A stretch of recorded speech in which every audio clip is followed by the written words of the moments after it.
Hi everyone, Alex Trujillo with FlightScope here again this week.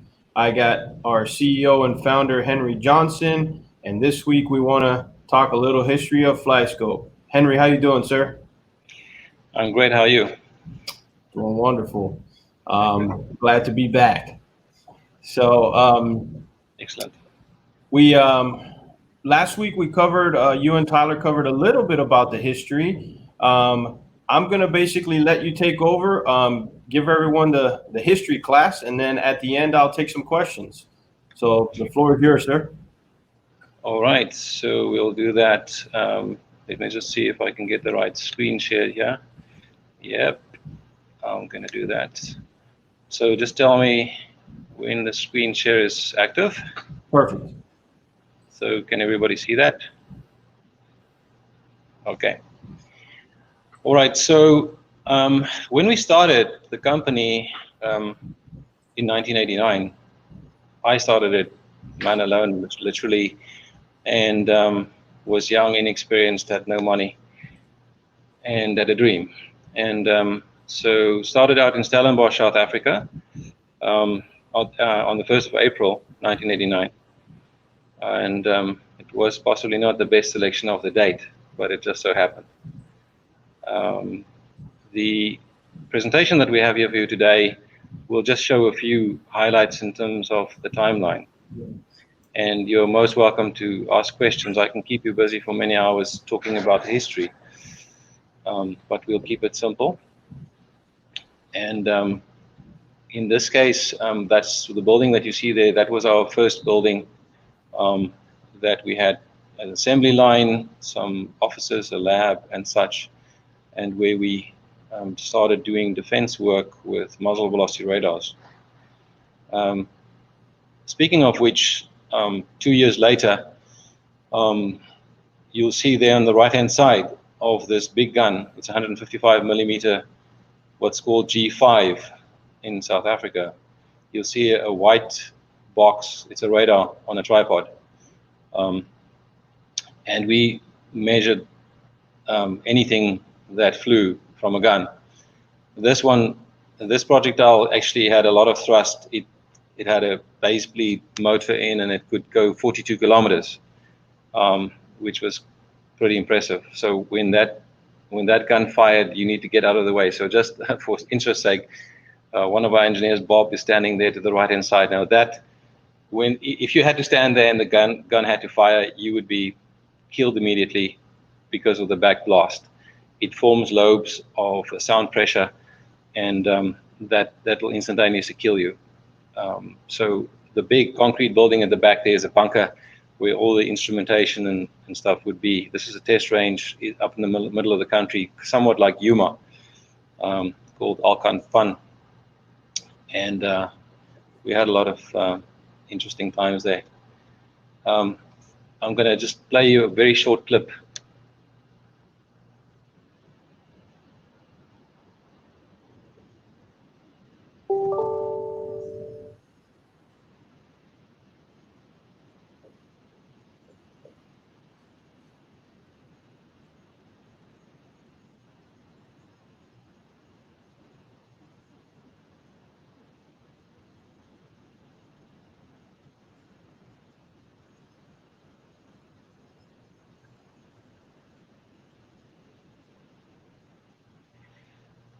If you didn't see the video properly, or there was a problem with the sound, we can make this video available afterwards in the settings or in the message boxes, and you can actually watch it. That's just a very short clip to explain that, where our origins are in terms of measuring guns, rounds fired from guns, and we basically said there that if we can measure rounds at that kind of rate and speed, surely we should be able to measure a golf ball.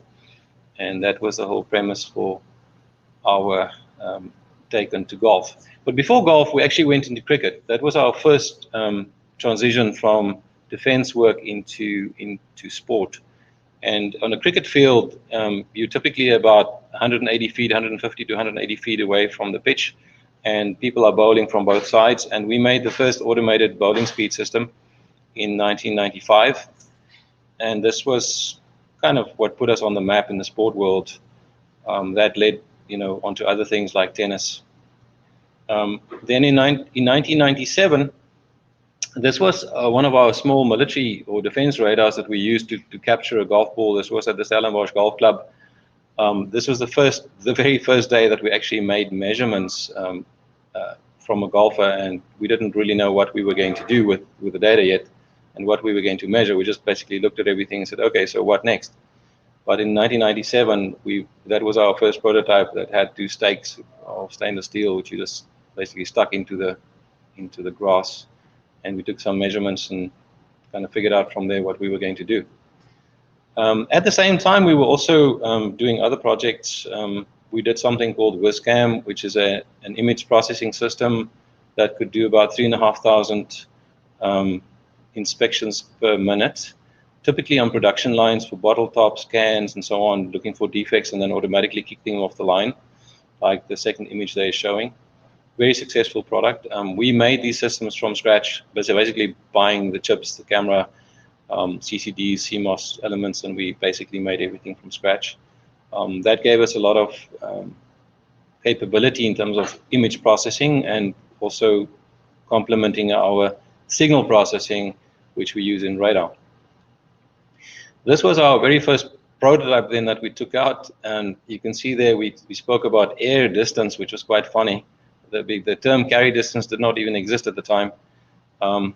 This was in 1999, and this is a working system. So built into this box was also our first FlightScope and a display unit.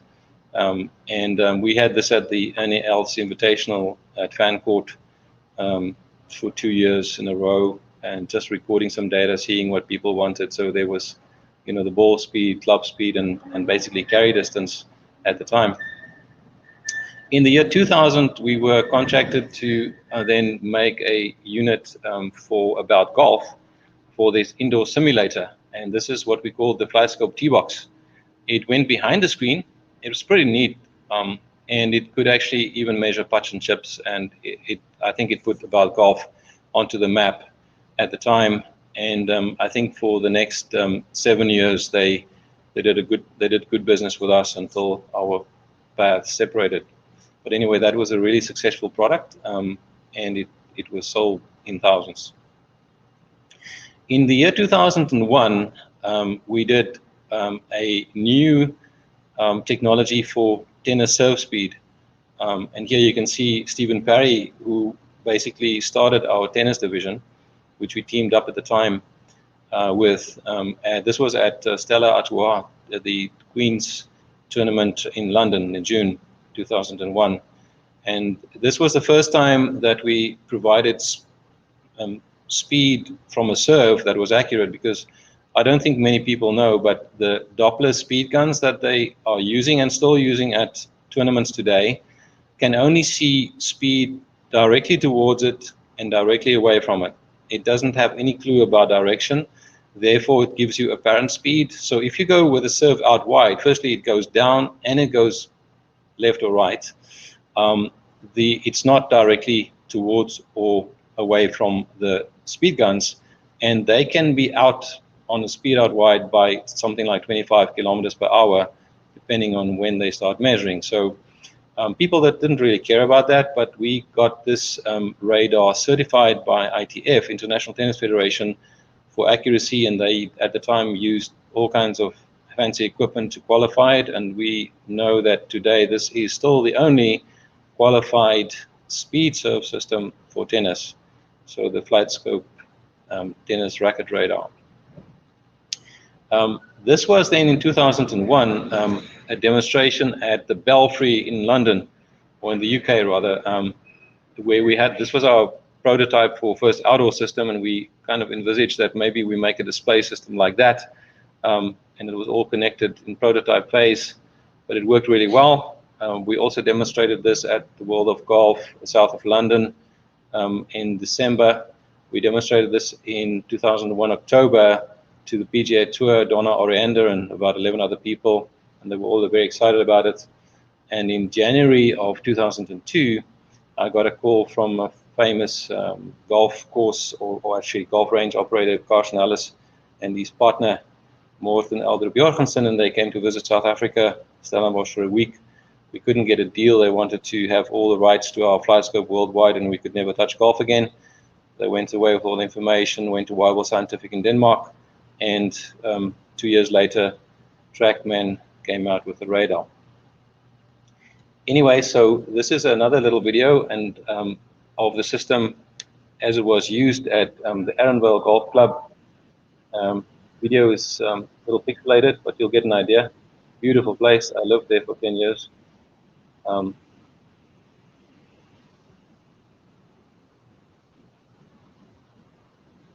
So basically, display unit, the radar unit, and was busy. It'll give you club speed, ball speed, and a carry distance. That was all in kilometers per hour. All right, so that's how it worked. If you just had a club swing, it would give you the swing speed as you did the club speed or the club swing. Also, what was quite interesting that in 2002, we had a patent that we submitted for tracking a golf ball using phase array radar. It never made it to the end because at the time we didn't have a lot of money and we didn't really know anything about patents. So any pushback that we got in terms of questions from the patent office, we regarded as a failure and we just let it go. But the long story short, we did submit the design, and this was the very, very initial design of our FlightScope T-Box and our first prototype. And if you today open a TrackMan 1 and a TrackMan 2, you'll see that it's a very similar concept. In fact, very, very similar to what we had there already at the time. So in any event, the one thing that nobody can take away from us is FlightScope was first. I was 17 years younger there, but in any event, this was at Singapore. We did quite a few installations at ranges, which we call FlightScope the game. At the bottom there, you'll see a FlightScope in a enclosure that was environmentally friendly in terms of all the rain and everything they get there. And there was an old television, the television at those days, it wasn't flat screen, it was tube televisions. And at the bottom, you'll see there's a touchpad that you could tick with your club, with the back end of your club to make your selections for the games. We had games, we call it self-monitoring, coaching, and club fitting at the time. We were well ahead of our time, and commercially this wasn't a success. Technically, it was a success, but we lost a lot of money. It was too far away from home, and partnerships with the Rangers commercially didn't work out so well for us. But at least we got the back end working very, very well. And that was the first attempt to make, shall we say, an entertainment system for golf at a driving range. Then in 2004, we actually got live on television the first time ever that data from golf, club speed, ball speed, trajectory height, and directly spin measured was actually produced on television. And this was the Battle of the Bridges with, I think it was Tiger Woods, Phil Mickelson, John Daly, and Haney at the time. And that was quite fun. And then later in the year, early December 2004, we had the NetBank Challenge in Sun City, South Africa, where we actually got quite a splash on TV, where we showed the trajectory, carry distance, flight time, smash factor, maximum height of the trajectory, apex, in other words, the launch angles, backspin, ball speed, club speed, everything at once. Quite a mouthful with the trajectory and a video of the player. And this was the very first time that trajectory information, carry distance, and everything else was displayed on television. So that was back in December 2004. Then in 2005, we did IDF certification of, I think that was of our tennis racket radar. This is a tennis tournament that we did some services, a lot of technology services from our tennis company, EDH Tennis. In 2006, we went to the Ryder Cup K Club in Ireland, and this was the first time that HD broadcast was attempted by Sky TV. We never made it on air, but on the back end, this was in the OB van live, and we were on 2 holes, and this was done by Vision Research, or ARL, from New Zealand, the trajectories, but basically all of that stuff were done by using FlightScope technology. So that was also the first time that we went a little bit deeper with computer graphics with ARL. We never made it to air, as I said, because of all the problems that the broadcasters had with their going to air with HD. But still, a lot of good experience there. In 2008, we decided to come to the US, and in August of that year, a few of my people came along with me and basically started, our offices in Orlando, which was, I think, the best thing we've ever done, coming to the market and being right here. And then in 2009, we came out with the first wireless FlightScope. This was the FlightScope Prime, and it had a battery pack at the bottom, and it had Bluetooth technology that it could actually work with a PC at the time. So our PC software then worked wirelessly with the FlightScope Prime, which was very popular at the time.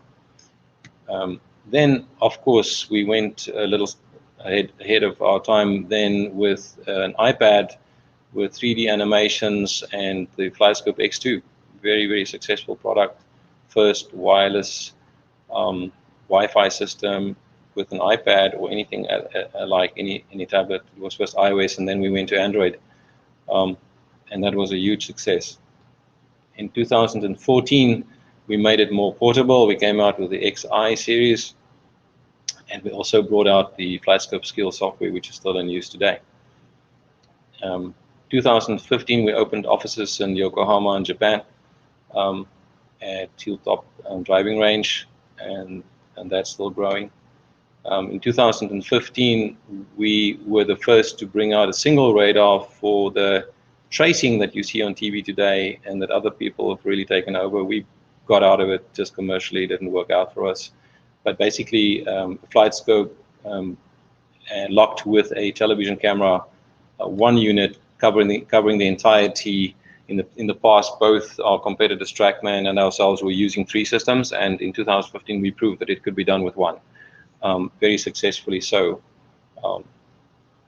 And that was just some of the trajectories that were created at that tournament. It was a logistical nightmare because all the tees needed to be set up by the USGA, and only after they set up the tees, we could actually use the total station and do all the calibrations with regards to all the cameras that they had there. It wasn't easy. We got a bit of a shock because when we came there, the setup that we rehearsed for a year changed.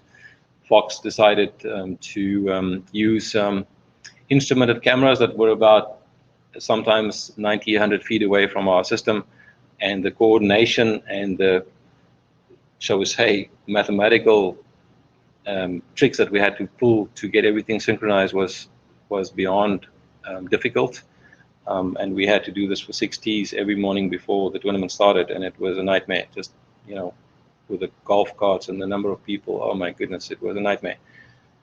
Commercially, again, didn't work out for us, so we decided to kind of steer a little bit away from that and focus on the consumer. So we went into baseball, softball. The next year started, with the debut at ACG, Area Code Games, and baseball is growing. We're coming out with some pretty new stuff very shortly, and we've learned a lot. We didn't know anything about baseball and softball, but we've learned fast, and this is going very well. In 2017, we did the first fusion tracking with the X3, using our camera technology to assist the radar, and the radar to assist the camera technology. And by the way, we have a lovely patent on that, which we will be looking to enforce more as we go. But this was a great shift for us to a new embodiment of technology where we could use our image processing and our radar signal processing together.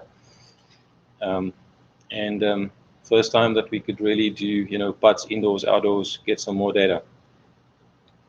And then, of course, when everything was happening, we were working in the background to make a consumer product, the FlightScope Mevo. I'm sure everybody knows that. And we were shocked about the success of this device. Not only is it cute and small and affordable, it's very useful. And I just get amazing feedback still today from people using it. So that was a big effort from us. It actually, I think it was more difficult for us to develop a system to this cost level and performance than maybe some of the bigger ones, or at least it would take almost the same time.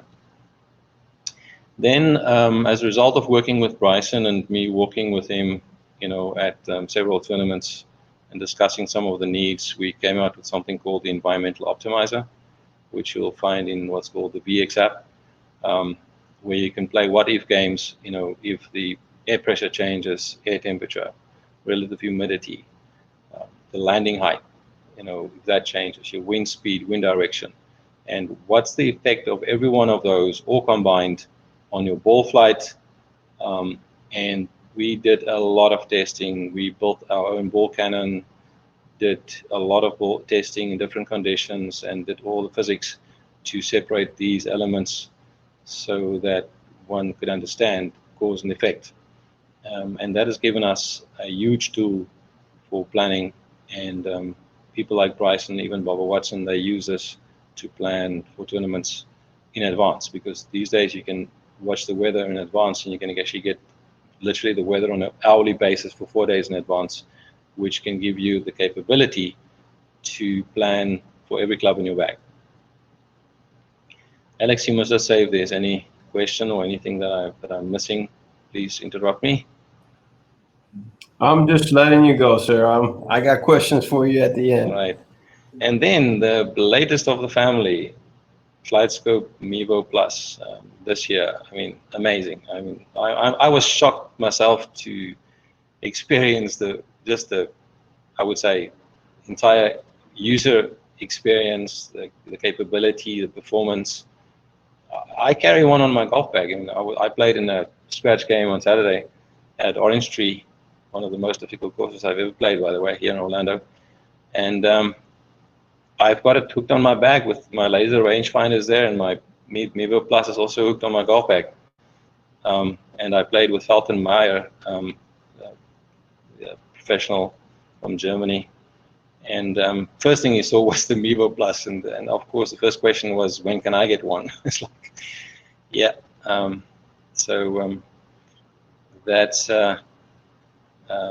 that's a huge success. And one of the things that I really like, especially for me, is the limits that you can set on parameters. That you can get a green and a red, because to be quite honest, when I practice, I would focus on one thing at a time, and I just don't have the capability or the coordination to think about 5 things at the same time and juggle. I can't juggle, by the way. I just don't have that skill. I can take one thing and do it well, but if you give me 5 balls to keep up on the air, I am going to lose it.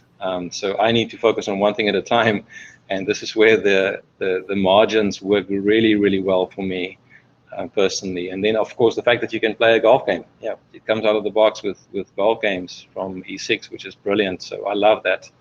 I do find that if I play Bay Hill, for instance, on the Mevo Plus, that's what I would score pretty much at Orange Tree. It's about the same. What I do on the simulator, I pretty much get at Orange Tree. So I love it. I see here's a question from Mark. What was your background before setting up the business? I am an electronic engineer. I did my initial 4-year degree at Stellenbosch University in South Africa, and then I did a 2-year master's degree in focusing on signal processing, and then I literally worked for 2 years at the Institute for Maritime Technology in Simonstown, where we did defense research work in radar and sonar, and that kind of gave me the I would say inspiration to go a little beyond just doing defense work. I also as a background, I must say, and it said this the other day, last week when we had the webinar, I was always working as a kid. Well, I was studying electronics, since I was very, very, very small. I didn't understand a thing when I was really small. Like grade 4, I started literally studying electronics, and in grade 6, I built my first radio transmitter, FM transmitter. So I was always keen about science and physics and stuff like that. So my curiosity drives me to all these things. I need to find answers. If something is really tickling me, I'm not going to let it go. I'm going to find the answer for you or for me. Henry, we have another question from Gregors. It says, how did it happen that you decided to open an office in Poland? Yes, that's a very good question. Now, I was really fortunate through our relationships with ATP. A person by the name of Mari Schwarzberg, who I have a lot of respect for in terms of his capability and the work that he's done for ATP antennas over the years. He said to me, listen, there's a small company in Poland that's starting to dabble into scoring antenna services, and I think these boys have got some talent. You should just buy them. He's pretty blunt. He's from Mississippi, as he always says. But I asked my colleague Stephen Parry to get in contact with Jacek Gronek. It was Jagro. It stood for Jacek Gronek and Wojtek. I met Jacek at Wimbledon while we did a tournament there for them, and we've been doing tournaments for Wimbledon, I would say for the last 20 years. And we just, clicked immediately. Huge cultural differences, but I saw talent and enthusiasm and passion, and we gave it a go. We basically, consolidated their company with our FlightScope company and basically merged. And then we grew it, and it was difficult initially. Communication was extremely difficult. Look, I think I can easier. Chinese would be easier for me to learn than Polish. Dzień dobry. It's very, very, very difficult. Some of the words you need to really drink some wine or a few bottles before you can even find your tongue in the right position to make the sounds. It is really complex for me. But I fell in love with Poland and with the Polish people.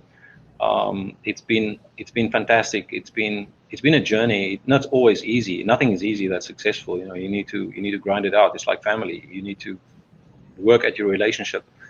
But over the years, we worked out a fantastic relationship, and today, I just love our Polish team. I love every one of them. It's amazing people, very sincere, very hardworking, and super intelligent. I mean, we've got very, very intelligent people there. And for those that love Netflix, you can go and watch. I think it's the Enigma machines. I'm not sure what that film was exactly, but Alan Turing from Manchester University in the Second World War, when they broke the code for the German encoding machine that they used for encryption.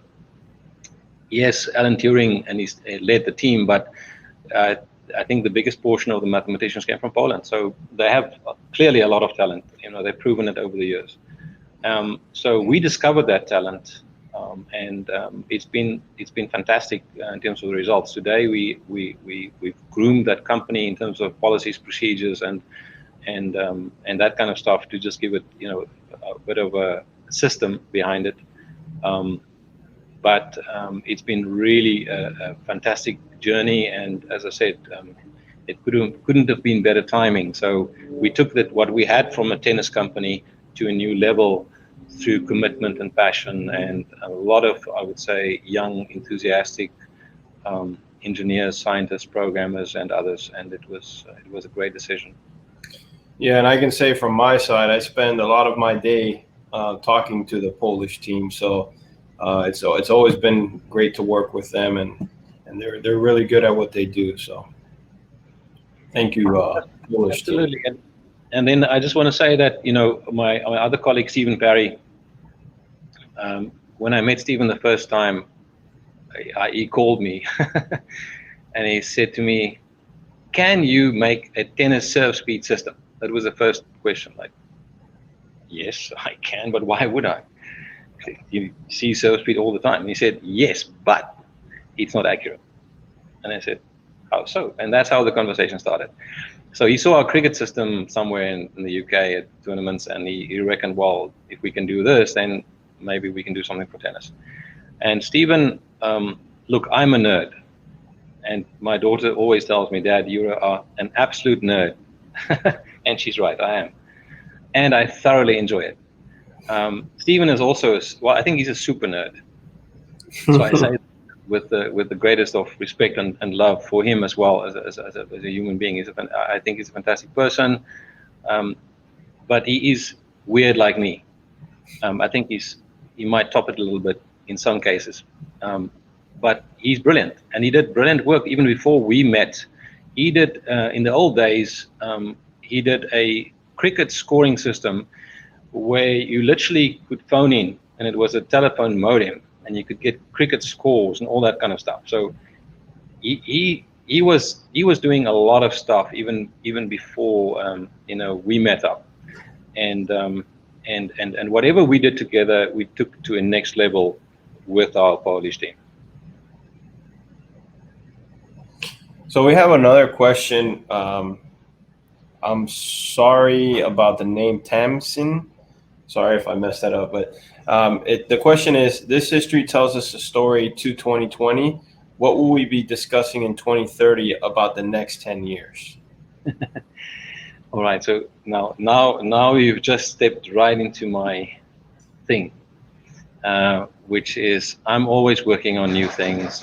So we're already working on exceptionally exciting things. You know, when we made the X3 and we looked at all the parameters that we got, I thought, gee, you know, is there something in the bag for next year or the year after that? And I can tell you, yes, we are working on some wonderful things, which people will really enjoy with us. We are focusing on quite a few things, and I can't disclose it now, of course, but you can be sure that not even in 10 years, but in a year or two from now, when we look back, we're going to say, wow, was that even possible? You know, how did you go from there to the next level?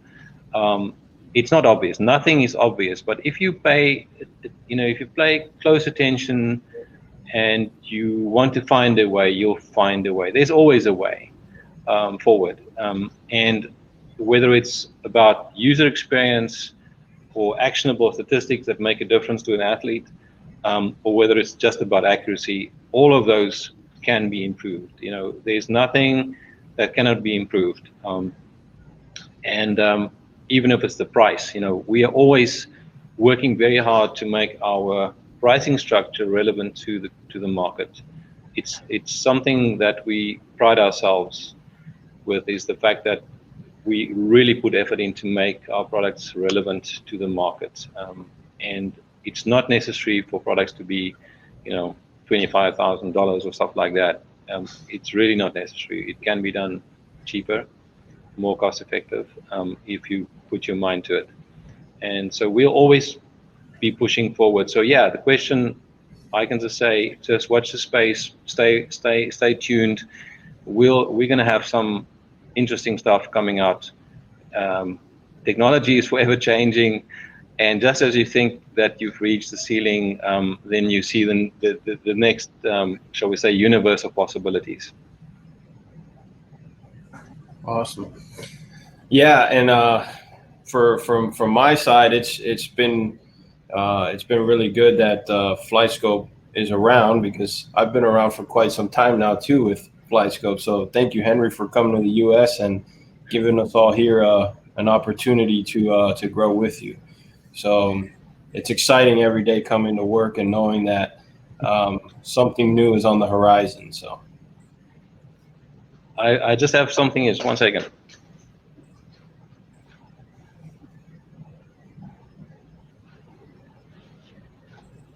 So just speaking about golf and golf balls, when I started out the project to do FlightScope for golf,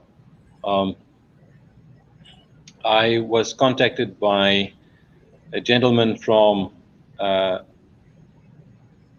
Arms Corps in South Africa, which was the Armaments Corporation of South Africa, and they had a radar division. And I still remember this conversation. The gentleman that headed up this division his name was Chris Stein. So Chris, if you are listening, I would like to remind you that they said to me that this will never work.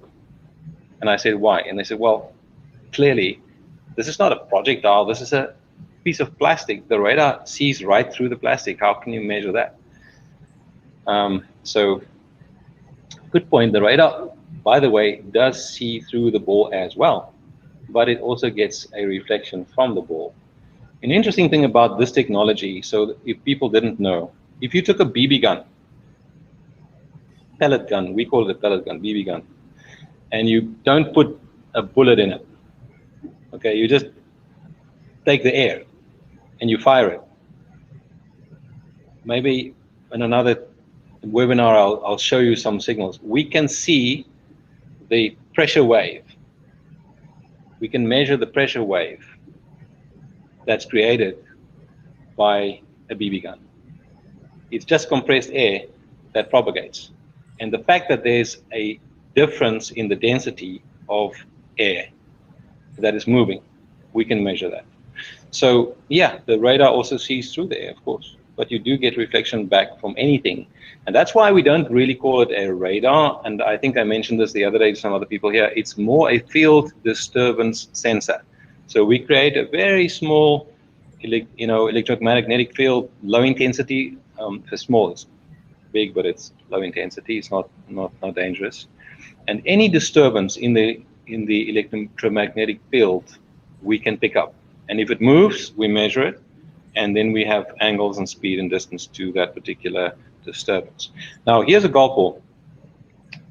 And on this golf ball, I'm not sure if it's in focus, here's a little metallic dot. And for those that use FlightScope, you can know what the metallic dot is. Okay, so maybe it's not, yeah, there we go. So how do we see the metallic dot? People normally think that when the radar signals hit the ball, you'll see the metallic dot, as a reflector, but it's actually not true. That's not that intense. When the ball turns around and the metallic dot is the furthest away from the radar, that's when we see it the best, because interesting thing is that this ball works like a lens. If you take a marble in optics, just a clear marble, and you look at something, you will get a magnification effect. A similar principle happens here. The radar waves are going a little bit reflected from the ball, and some of it passes through the ball, and then it gets focused on the metallic dot, and that reflection goes back and gives us the biggest disturbance. That's just some physics for you to think about. So you see the metallic dot on the other side of the ball, or when the metallic dot is on the other side away from the radar, that's when you see it the best, and it looks really, really big as a result of the magnification effect. And by the way, that is not something that people appreciate unless you look a little bit into the physics. But I thought it's an interesting thing to mention to you that we got the challenge initially from somebody high up in radar to say, hey, this will never work. And that was possibly a very good thing that he did there. So thank you, Mr. Chris Stein from Arms Corps, that you told me that this will never work, because it just tickled my curiosity to go and figure out, how it could be done.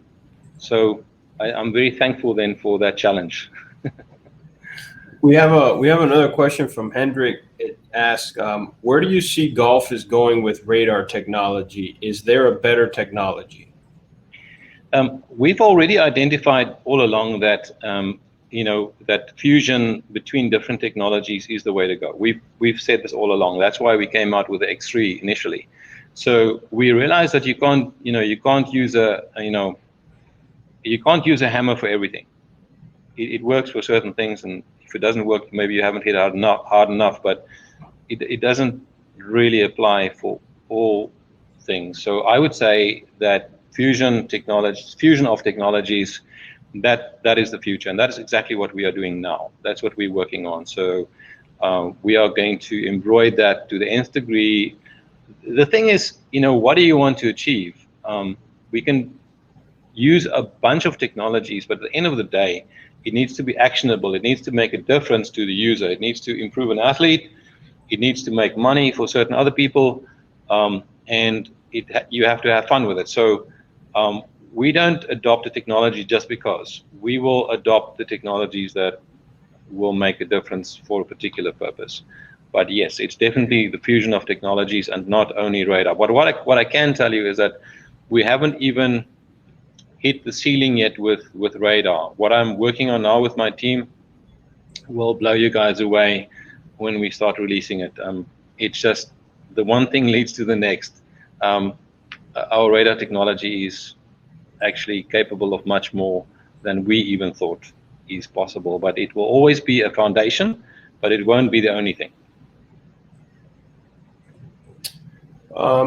There's a question from TC. It says, I guess this one's for me. It says, Alex, how did you become a member of FlightScope?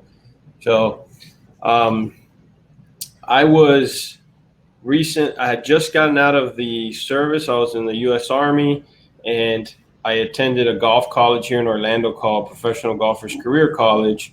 And at the time, Henry was taking, I guess you were taking some lessons from one of the instructors there, Sean Webb. And this is way back. And yeah. I think Henry had asked Sean if there was any students that wanted to intern at FlightScope. Henry selected a few. I think it was 4 of us, and I've been here ever since. So that's how I got here. Yeah. I see there's a question from Madeleine. What was your favorite project over the years? So I think my favorite project was the consumer product, the Mevo Plus. That was always my dream. I actually have a video that we made in the year 2000, and for those that are interested, just let Alex know. We can drop you the link for the video that we made before we even had the FlightScope product. In the last section of the video, we referred already to the consumer space, where we're going to have a wireless unit that's portable and that will give you all the stuff and the feedback that you need. So my dream was always to get to a consumer product that will make a difference on a broad scale. And so I would say that all the big things that we did, we made defense radars that could track 25 kilometers on a 155 projectile, which was interesting and hard. But I think in terms of enjoyment and fulfillment, it was definitely the consumer product, the Mevo range. Awesome. Well, we've been going now for 43 minutes, sir. I know that you can probably go all day because the history is very long and you've been around with this company for a very long time. But thank you for bringing FlightScope about. I mean, all of us employees here are thankful, and the market is thankful that you brought such a wonderful product out to help golfers and athletes of all sports become better, which is the ultimate goal. So, yeah, I must say thank you, Alex. I must say that I could not have done this on my own.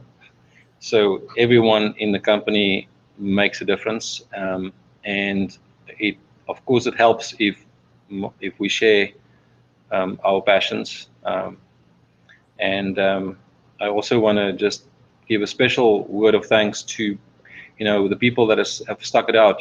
I mean, there are people there that literally joined in the second year of our company and that are still there.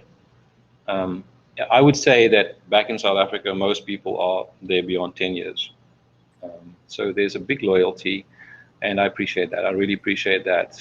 For me, it's, as I said, I'm not a boss. I know I'm a good leader. I happened to discover that during my military, 2 years in military. But I never saw myself as a boss, and I don't like to be called boss either. You know that. So I know also that I'm a pretty demanding person. I want the best, and I know that I keep a lot of people busy every day with my new ideas. But it's fun working with everybody in the company, and I really appreciate everybody's effort and enthusiasm and believing in our in me and our vision. So thank you. Sounds good. Well, thanks again, Henry. Thanks everyone for joining us. Again, keep up with our schedule. We're going to continue these webinars on a weekly basis, and we hope to bring you answers to your questions and all the new exciting stuff that we have coming out. And don't forget, tomorrow we have a very special presentation, much more technical, and it's about our tennis or more tournament services company in Poland, which I'll be hosting, and I have some co-presenters from our Polish office, Adam Wiociewicz, Jacek Gronek, and Gabriela Zagola. So we are going to have some fun there. There's a lot of new stuff. The newly certified FlightScope line call system, all the technologies that we offer. I think people are going to be surprised about what all we have under one roof. So don't miss that. Thank you. Thank you, Henry. Thank you, Alex. And thank you, everybody, for listening in. All the best. Cheers.